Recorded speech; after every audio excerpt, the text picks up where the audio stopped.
Boa semana para você que está acompanhando mais uma vez aqui o canal. Semana passada não teve.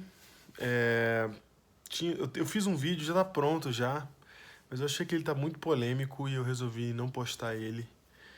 Pensar um pouquinho mais antes de ver se eu vou nesse caminho mesmo. Não tem nada demais, mas hoje em dia tá fogo, né? E, enfim, resolvi então gravar essa semana sobre mais uma da série Privilégios, né? Os últimos dois vídeos que eu gravei foi o privilégio de poder orar, de falar com Deus, o privilégio de poder ter acesso à Bíblia. Se você ainda não assistiu esses vídeos, vai lá assistir. Tem no canal do YouTube, tem no IGTV, os dois lugares onde eu posto esse vídeo. E hoje eu vou falar de mais um privilégio. Quando eu era criança, estudando a Bíblia, as histórias da Bíblia, eu sempre pensava assim, puxa, ia ser tão legal se eu estivesse lá. Ia ser tão legal se eu pudesse viver essa história, ser testemunha dessas coisas, sabe? Muita coisa aconteceu legal, profecia se cumprindo. Cara, você vê o profeta, vê as histórias, vê... A gente tem essa conversa, né? A gente sente isso. Quando a gente vai lendo história, a gente sempre pensa assim, né? Não só a história da Bíblia, né? Qualquer história. Pô, isso é interessante estar lá nesse lugar, nesse contexto, ver isso de perto. E a verdade é que a gente, nessa vontade, nesse sonho de estar lá e de, quem sabe, ter visto presencialmente, ou ter feito parte de um momento histórico da humanidade, né? A gente demonstra que a gente tem uma sensação de que nós não estamos vivendo isso agora, né? Que a gente está tipo, minha vida aqui e tal, tem nada de histórico acontecendo agora, estamos esperando aí Jesus voltar e não tem profeta, não tem mais nada. Então dá uma sensação dessa, né?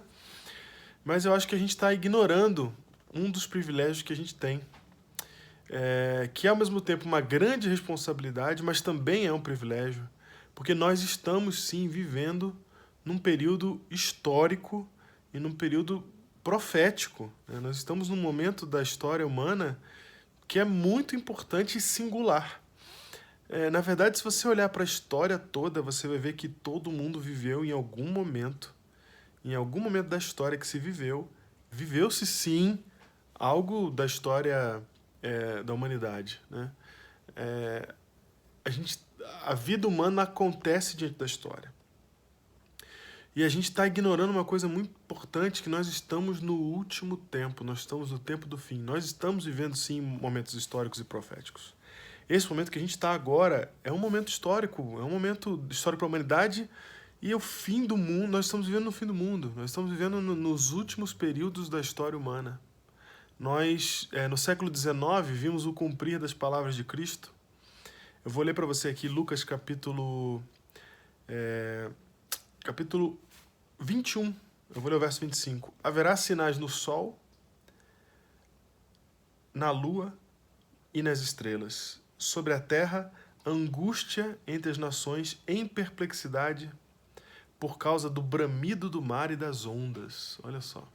Sinais no céu, nas estrelas, e até o mar vai assustar, né? Nós temos aí, só na nossa era, dois eventos históricos, e um você presenciou. Do terror do bramido do mar, né? Tem o terremoto de Lisboa, e temos também o maremoto aí que nós vimos na Ásia, né? O tsunami, que a gente chama, né? Tsunami da Ásia. Mas enfim, esses cumprimentos da profecia sobre o Sol e Lua, não é no livro de Lucas, não tem os detalhes, no livro de Mateus tem mais, no capítulo 24, mas são coisas que já aconteceram no século XIX, que inauguram o tempo do fim. Olha, deixa o próprio Jesus falar isso. Verso 26. Haverá homens que desmaiarão de terror e pela expectativa das coisas que sobrevirão ao mundo. Mais ou menos como a gente está vivendo hoje, né? Pois os poderes dos céus serão abalados. Verso 28. Ora, ao começarem estas coisas a suceder, começou no século XIX, exultai e erguei, na verdade, século XVIII, fim do século XVIII, exultai e erguei a vossa cabeça, porque a vossa redenção se aproxima. Então a gente está vivendo num tempo que eu chamo de um tempo de grande responsabilidade porque a gente precisa avisar o mundo de que a gente está vivendo esse tempo final, né? Mas, ao mesmo tempo, a própria Bíblia diz assim, o próprio Cristo diz, né? Exultai e erguei a vossa cabeça, porque a vossa redenção está próxima. Então, nós estamos finalmente perto do dia em que irão se resolver os problemas que existem no mundo, né? Às vezes a gente pensa que, eu já falei isso num vídeo ao vivo que eu fiz aqui, que a ideologia vai salvar a Terra, né? Que votar corretamente vai resolver o problema. Vai resolver o problema daqui. Por mais que se resolva alguma coisa, vai resolver o problema daqui. Mas há inúmeros lugares no mundo onde há problemas lá que a gente não tem a mínima ideia da solução ainda. Que a gente ainda nem olhou para ele para falar assim, vamos pensar em uma maneira juntos da gente resolver? Não tem, não tem. E tem problemas que a gente não tem como resolver, né? E diante de tudo isso, há uma esperança muito próxima de nós. Está muito perto mesmo. E a gente não tem noção de quão perto está. Se você vive como se fosse demorar muito, o errado é você, tá? Não é a sua expectativa, não está adequada com a realidade, porque a realidade é que falta muito pouco.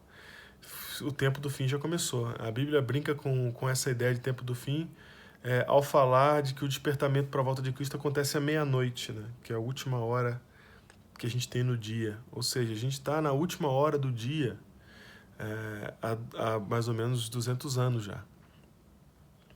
100 e poucos anos, na verdade. E a gente está muito perto da volta de Cristo. Nós estamos no último tempo, sabe? Quando se olhar para o passado, lá no futuro, quando se olhar para o passado, a nossa geração é aquela que viveu o tempo do fim. Uma das que viveu o tempo do fim, né? Uma das que, sim, já está vendo um monte de coisa acontecer. A gente só não está percebendo.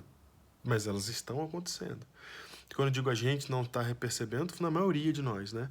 Mas quem está atento está percebendo as coisas que estão acontecendo e que estão cada vez mais demonstrando que o tempo da humanidade no pecado acabou, está acabando. E isso é um privilégio. E isso é uma responsabilidade que eu acho que a gente tem que acordar para começar a viver a partir disso, desse entendimento da realidade.